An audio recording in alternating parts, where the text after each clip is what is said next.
जळगाव जिल्ह्यातील भडगाव शहरात एक अत्यंत धक्कादायक घटना उघडकीस आली असून 22 वर्षीय स्वप्नील शिंपी या तरुणाने स्वतःवर गोळी झाडून आपली जीवनयात्रा संपवल्याने परिसरात खळबळ उडाली आहे।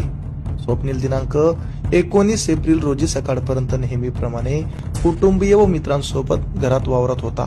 मात्र दुपारच्या सुमारास त्याला एक फोन आला आणि त्यानंतर तो अचानक अस्वस्थ झाला। कुणालाही काही एक न सांगता तो आपल्याच चाळीसगाव रोडवरील कॉलनी भागातील घरातील खोलीत गेला व आतून दरवाजा बंद करून घेतला। काही क्षणातच गोळीबाराचा मोठा आवाज झाल्याने घरच्यांची धावपळ उडाली। दरवाजा तोडून आत प्रवेश केला असता स्वप्नील रक्ताच्या थारोड्यात पडलेला दिसला। तातडीने त्याला भडगाव ग्रामीण रुग्णालयात दाखल करण्यात आले, मात्र प्रकृती गंभीर असल्याने जळगाव जिल्हा रुग्णालयात हलवण्यात आले। उपचारादरम्यान डॉक्टरांनी त्याला मृत घोषित केले। घटनेची माहिती मिळताच भडगाव पोलिसांनी घटनास्थळी धाव घेत गावठी पिस्तूल व मोबाईल फोन जप्त केला। विशेष म्हणजे त्या संशयास्पद फोन कॉलमुळेच हा टोकाचा निर्णय घेतला का याचा तपासही सुरू असून मोबाईल लॉक उघडण्याचे कामही सुरू आहे।